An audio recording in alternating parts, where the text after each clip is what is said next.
Mbondayolo, qui normalement au moins un mois en avance aurait déjà pu régler toute la logistique au niveau de l'hébergement, au niveau des structures d'accueil. Or, qu'a-t-on vu? Il s'occupait plutôt d'une certaine Rosalie Kerdo au 23 janvier. Et il y a eu une autre panne. Alors qu'on attendait le sommet des chefs d'État, qui était déjà là.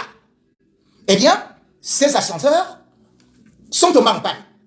Mais au lieu de les arranger, eh bien, on a dit qu'il y avait de nouveaux ascenseurs qui devaient arriver. Parce que justement, depuis janvier 2021, Samuel Mbondayolo avait fait comprendre au personnel que les nouveaux ascenseurs avaient été commandés auprès de la société PAC.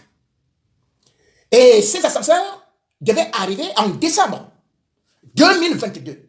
Voilà ce qu'il avait raconté à Paul Biya des ascenseurs neufs. Mais entre-temps, la société qui était là, il ne pouvait pas payer parce qu'il était déjà en train de magouiller avec une femme qui elle-même appartenait à la société CFAO et qui voulait déjà créer une autre structure, Socatec, parce que faisant quelques acrobaties matelassées avec Mbondayolo, qui, faut-il le dire, est un bon expert, un anaconde dans la matière, et qui, derrière, devait faire des coupes tendons à l'entreprise mère. Ainsi, les ascenseurs du palais d'Etoudi ont donc commencé à déconner.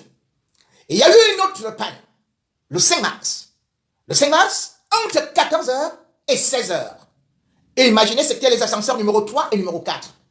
Et imaginez par exemple, comme je le disais, un ascenseur, on le répare pendant 2 heures. Et qu'un chef d'État soit à l'intérieur. Qu'est-ce qui va arriver?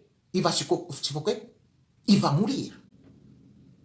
Parce que ces choses-là sont déjà désuètes, surannées, archaïques et méritent d'être remplacées.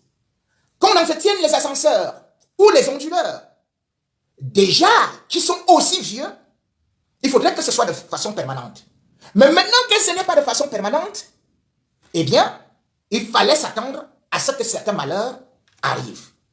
Des ascenseurs qui grésillaient donc, mettant des chefs d'État étrangers très mal à l'aise, apeurés, se disant qu'ils ne comprenaient pas le palais où ils venaient, qui était si beau, qui était devenu si bizarre, comme un cimetière abandonné, parce que mal entretenu. Vous vous rendez compte?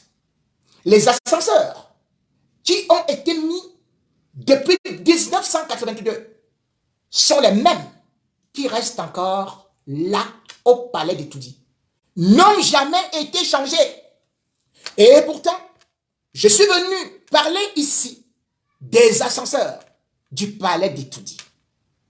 Mais quelle n'a pas été ma surprise de constater que les invités qui allaient là-bas, des personnalités dignes de son nom, eh bien, se retrouvaient dans des ascenseurs qui faisaient du bruit et où tout un chacun avait un cœur en se disant, est-ce que ça va s'arrêter? Oui, les ascenseurs du palais d'Etoudi, alors qu'on préparait ce sommet depuis, n'ont pas été remplacés. Et pourtant, l'argent est sorti.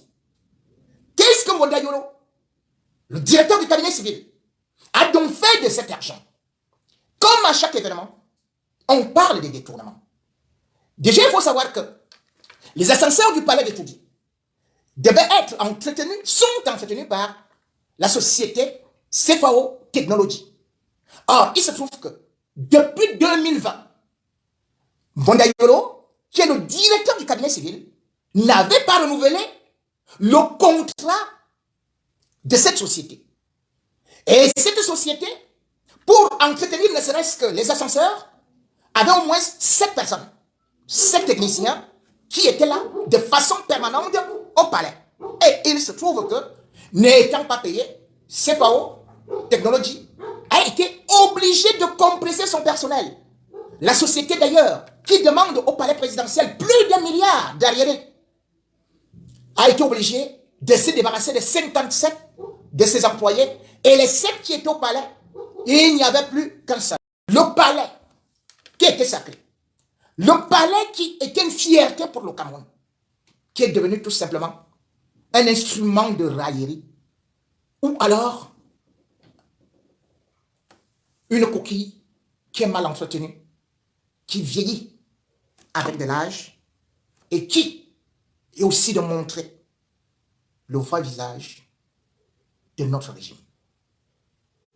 Un régime vieux, un régime qui est en train de s'écrouler, un régime qui est en train de disparaître surtout dans les fossés, les abîmes de l'histoire.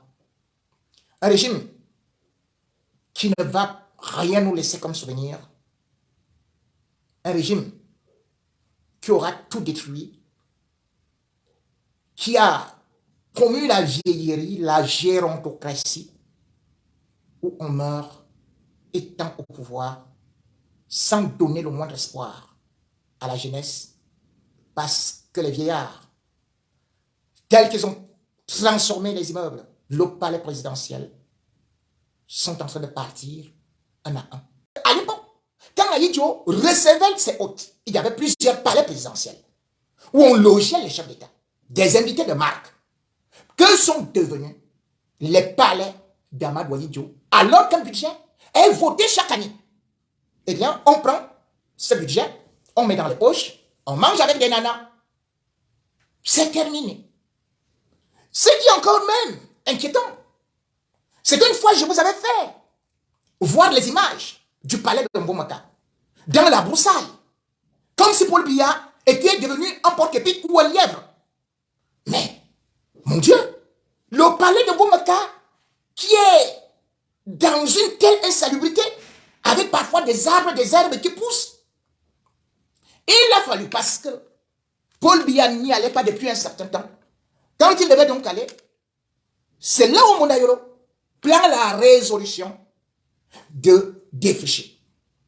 On doit aller chercher les désherbeuses à la mairie. On loue les désherbeuses qui viennent, on se facture. Maintenant, pour ramasser les herbes, il n'y a pas de camion. Et qu'est-ce qu'on fait? C'est Mondayolo qui reprend ses propres camions pour louer à la présidence de la République. Vous vous rendez compte? Aujourd'hui, on se rend compte que même la France, qui a toujours été du côté de Paul Biya, est en train de demander maintenant des comptes par rapport à l'argent qui était destiné à la construction des routes. Vous vous souvenez, Michel Tcheria Tangana, Français d'origine camerounaise, avait été nommé par Paul Biya pour venir construire des routes. Et puis, parce qu'en 1997, il s'est retrouvé dans une affaire d'élection présidentielle où on le trouvait beaucoup plus proche de Titi Sedzoua, candidat à cette élection. On a dit que c'était une tentative de déstabilisation. On l'avait donc jeté en prison où il avait fait 17 ans. Quand on l'avait laissé là-bas, l'argent que les Français, l'argent qu'il a ramené de la France, avait été scellé. Plus de 50 milliards. Aujourd'hui, cet argent est porté disparu. On a vu peut-être pendant la CAN, beaucoup ont oublié que c'est justement Mondayolo qui avait invité les influenceuses qui ont créé des gaffes, des scandales dans des hôtels au Cameroun. Et bien sûr, chaque jour également, on découvre que c'est le même Mondayolo qui se retrouve toujours avec des gangsters comme Jean-Pierre Amobelinga. Voilà donc le palais qui était sacré. Le palais qui était une fierté pour le Cameroun, qui est devenu tout simplement un instrument de raillerie, ou alors